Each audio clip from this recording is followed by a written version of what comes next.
स्वागत है आपका अपने YouTube चैनल टारगेट परीक्षा जगत में। आज हम आपको कराने वाले हैं 10th क्लास का मैथ और उसका पहला चैप्टर वास्तविक संख्याएं, जो कि पहले से ही चैप्टर चल रहा है, लेकिन इसका आज हम कुछ महत्वपूर्ण सवाल कराने वाले हैं जो आपको इस वक्त स्क्रीन पर लिखा हुआ दिखाई दे रहा होगा। सवाल कुछ इस प्रकार है। सिद्ध कीजिए कि √3 एक अपरिमेय संख्या है। √3 एक अपरिमेय संख्या, ये हमको सिद्ध करना है। लेकिन एक बात बताइए मुझे, आपको दिख रहा है साफ साफ कि √3 अपरिमेय संख्या है, तो सिद्ध क्यों करें? लेकिन फिर भी किताब में पूछा कि सिद्ध करो। हम इसको सिद्ध करेंगे, जरूर करेंगे। लेकिन उससे पहले अगर आपको नहीं पता है कि परिमेय और अपरिमेय संख्या क्या होती है, तो थोड़ा सा उसके बारे में जिक्र कर लेते हैं। पहली बात मैं समझा देता हूं कि परिमेय संख्या क्या है। देखिए, दुनिया भर में जितनी भी संख्याएं हैं, शर्त उसकी यह है कि वो रूट के अंदर नहीं हो। अगर रूट के अंदर है तो वो निकल सके रूट में से, ठीक, तो वो परिमेय है। अगर रूट में से नहीं निकल पा रही है तो वह संख्या हो गई हमारी अपरिमेय। जैसे मैं कहूँ कि √3 क्या है? अपरिमेय।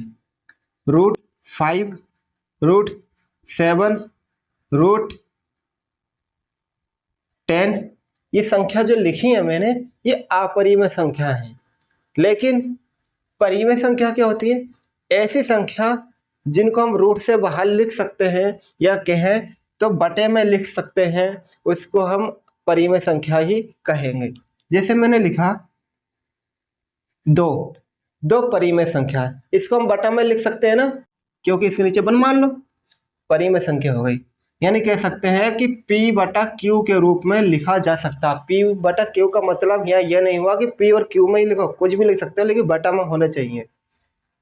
दूसरी बात, जैसे मैंने लिखा रूट के अंदर 9 है, तो रूट, लेकिन ये रूट में से निकल जाएगा, क्योंकि 9 से रूट से बाहर निकल के आएगा 9 रूट में से, तो बन जाता 3, और 3 के नीचे कुछ नहीं है, तो इसके नीचे 1 मान सकते हैं ना। अब ये P/Q के रूप में लिखा जा चुका है। ये तो परिमेय अपरिमेय के बारे में जान लिया। लेकिन अब समझते हैं कि जो हमारा सवाल है, मुद्दा है जो हमारा, उसको हम सिद्ध कैसे करेंगे। हम तो जानते हैं कि √3 जो है वो क्या है? अपरिमेय। लेकिन अब हमको सिद्ध करना है कि ये अपरिमेय है, पर क्यों है। तो भाई देखो, कोई आदमी गलत है और वो कहे कि मैं गलत नहीं हूं, मैं ठीक हूं, मैं सही हूँ, लेकिन तुम ही गलत हो, उल्टा तुमसे कहे, तो उससे कह दो ठीक है, मान लेते हैं कि तू गलत नहीं है, तू ठीक है। यानी उसको अच्छा बता दो। अच्छा बताते बताते उसकी कमियां गिनवा दो, और फिर कहो अगर तू अच्छा है तो ये कमी तेरे अंदर कैसे आ गई, तो खुद ऑटोमेटिक सिद्ध हो जाएगा कि वो गलत है। ये सवाल भी वही बोल रहा है कि √3 क्या है? अपरिमेय है। लेकिन सिद्ध करो। अब हमको सिद्ध करना, तो मान लीजिए कि √3 एक परिमेय संख्या है।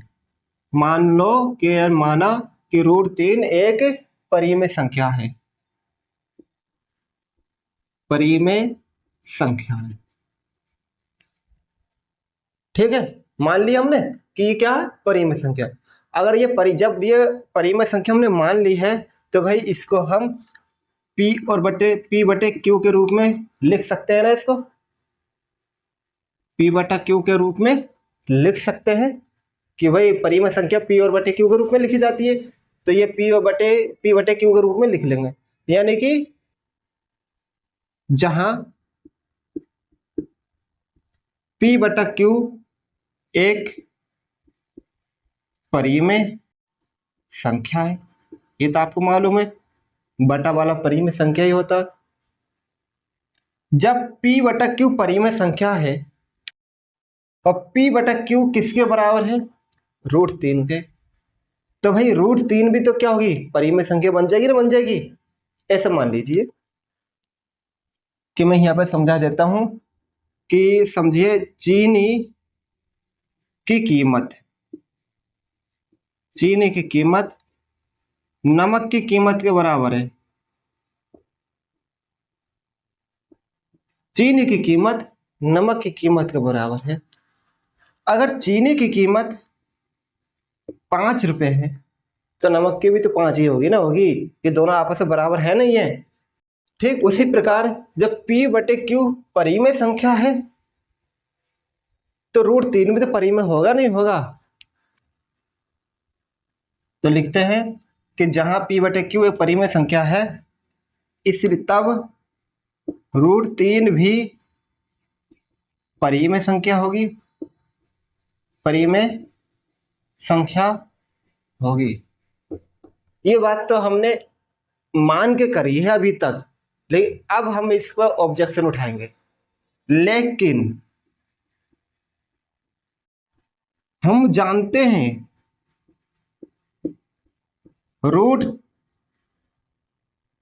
हम जानते हैं कि रूट के अंदर जो भी संख्या होती है वो कैसी होती है, अपरिमेय होती है। तो लिख देंगे हम जानते हैं कि √3 अपरिमेय है, अपरिमेय संख्या है। हम जानते हैं √3 अपरिमेय संख्या, इसलिए यहां विरोधाभास, विरोधाभास होता है, विरोध होता है, विरोध का आभास होता है, विरोधाभास होता है, विरोधाभास होता है कि √3 अपरिमेय संख्या ही है, अपरिमेय संख्या ही है। लो हो गया सिद्ध। बस इतनी सी बात है सिद्ध करना। किसी पागल को पागल ही सिद्ध कर दिया, वो कह रहा कि ना मैं तो सही हूँ, मैं सही हूँ, तो उसे कहते तू ठीक है, कोई दिक्कत नहीं, तू पागल नहीं है। लेकिन उसकी हरकतों से पता चल गया वो सच में ही पागल निकला। ये सवाल भी वही है, कह रहा था कि मैं परिमेय अपरिमेय नहीं हूँ, वो अपरिमेय ही हूँ। तो हमने कहा अच्छा तू अपरिमेय है लेकिन सिद्ध करो।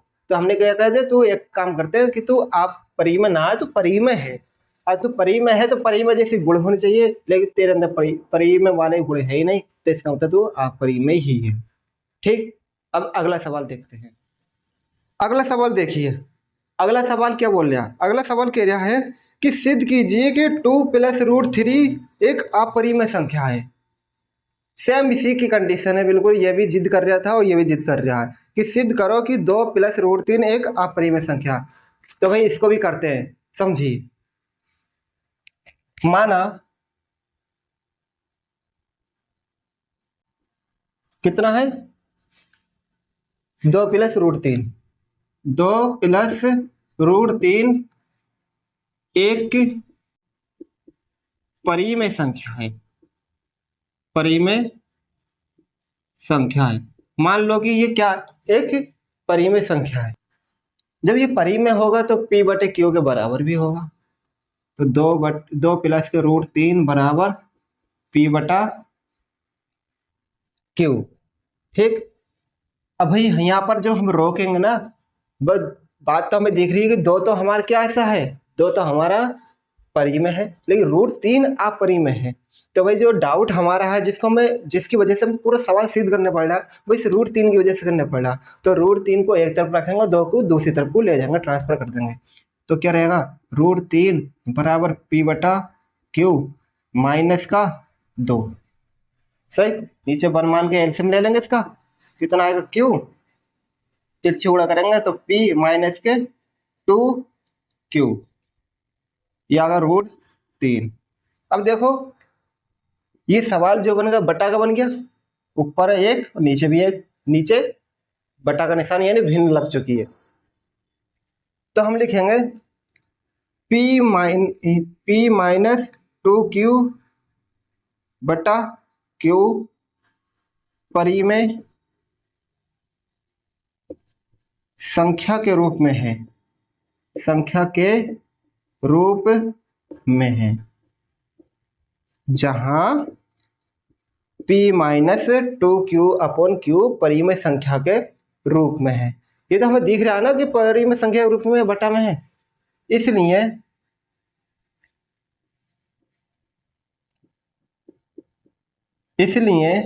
√3 भी परिमेय संख्या है नहीं। जब भाई ये परिमेय संख्या बन चुकी है तो ये भी तो परिमेय संख्या बन गई। लेकिन यहाँ विरोधाभास होता है, विरोधाभास होता है, क्योंकि क्यों होता है विरोधाभास? हम जानते हैं √3 एक अपरिमेय संख्या है, अपरिमेय संख्या है, इसलिए 2 + √3 भी अपरिमेय होगा, अपरिमेय होगा। आई बात समझ में? इस तरीके से इसका सिद्ध करना है, ज्यादा इसके अंदर मेहनत कुछ नहीं होती है, बस एक लॉजिक समझना है, वो लॉजिक तुमको ही पास करना है, पागल को पागल सिद्ध करके दिखाना, बस सवाल हो गया। बस आज की वीडियो में इतना ही, अगली वीडियो में मिलेंगे नए टॉपिक के साथ। तब तक अपनी तैयारी बेहतरीन करते रहिए दिन ब दिन। धन्यवाद।